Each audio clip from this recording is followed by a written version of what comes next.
Welcome back to 5 Minutes English Practice. Today, we're diving into breakfast talk using the Callan Method.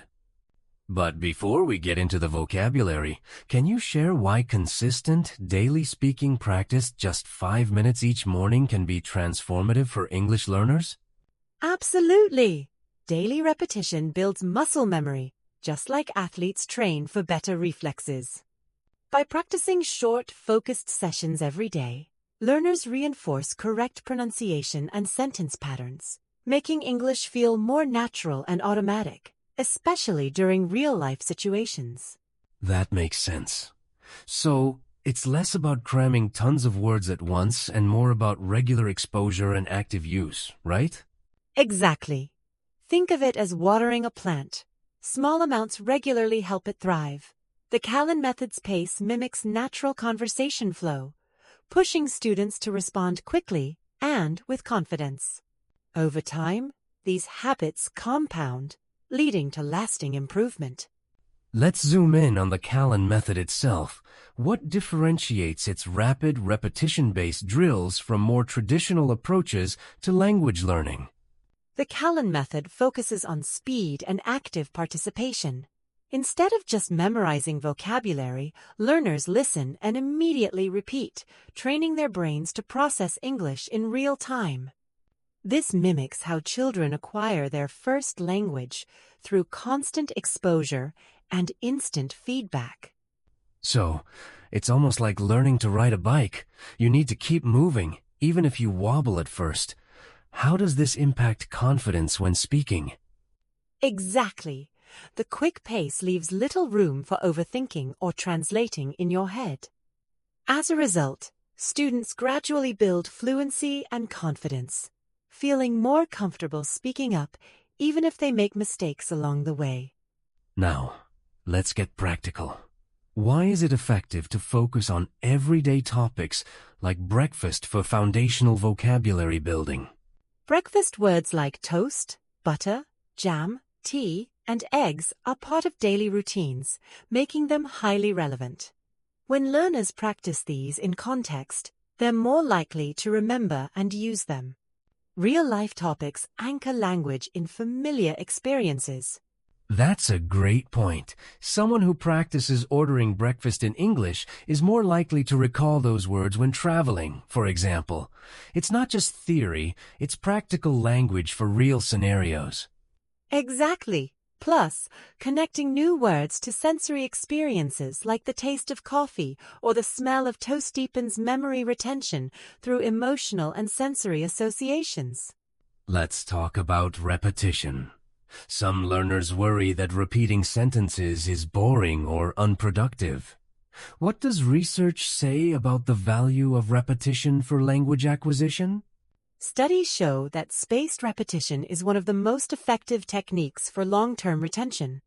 By repeating phrases aloud, we reinforce neural pathways, making it easier to recall and use those structures later. It's like carving a deeper groove in your memory each time you practice. So, even if it feels repetitive, it's actually rewiring our brains for success. Could you give an analogy for how this works? Sure! Imagine learning a dance routine. The more you practice the steps, the smoother and more automatic your movements become. Language drills work the same way eventually. The words just flow. In today's episode, we included a rapid-fire cue, a section. How does this quick response style strengthen conversation skills?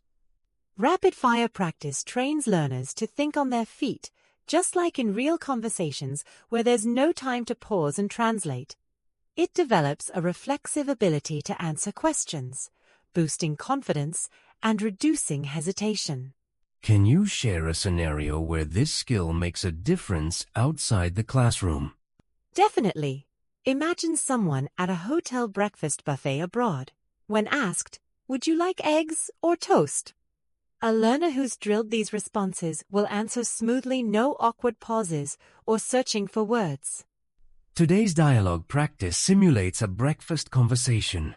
Why is role-playing both sides of a dialogue such a powerful technique for learners? Role-playing exposes learners to both asking and answering questions, mirroring authentic interactions.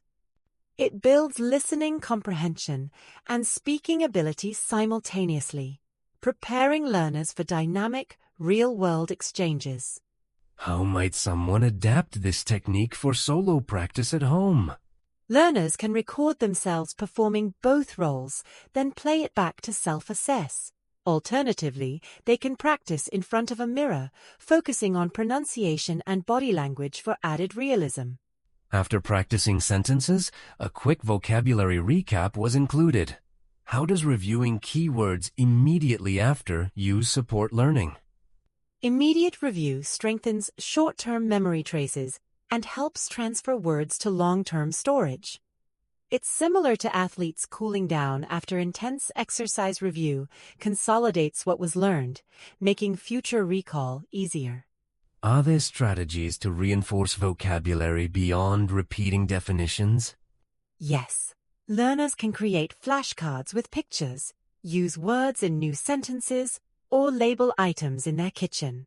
Multisensory engagement deepens understanding and recall. Motivation is key. What advice would you give to listeners who struggle to maintain their daily English-speaking habit?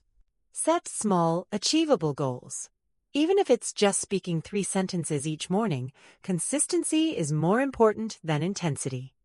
Celebrate small wins, like finishing a practice session or using a new word in conversation.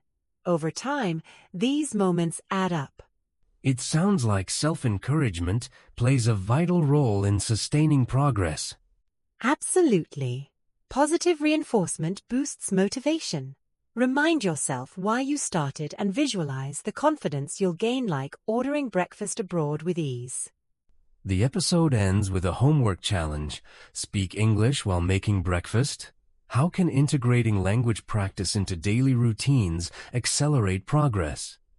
Linking English to daily tasks, like saying, "I am making eggs in the morning," makes practice effortless and relevant. Over time, this forms strong associations in the brain, making English a natural part of your thought process rather than a separate task. Could you suggest other everyday activities where learners might sneak in a bit of English practice? Certainly! Describing your commute, naming items while shopping, or narrating steps during cooking all offer real-time opportunities to reinforce vocabulary and sentence patterns. As we wrap up, I want to highlight the importance of recognizing progress, no matter how small. Why is celebrating each step vital for sustained language growth? Celebrating progress boosts self-esteem and keeps motivation high. Language learning is a journey, not a sprint. Acknowledging each milestone, like confidently ordering breakfast, creates a positive feedback loop that encourages learners to keep going. To our listeners, remember, every sentence you speak is a victory. Your daily effort adds up to lifelong skills. Exactly. Consistent, mindful practice paired with self-celebration sets the foundation for true fluency. Keep showing up, keep speaking, and your confidence will soar.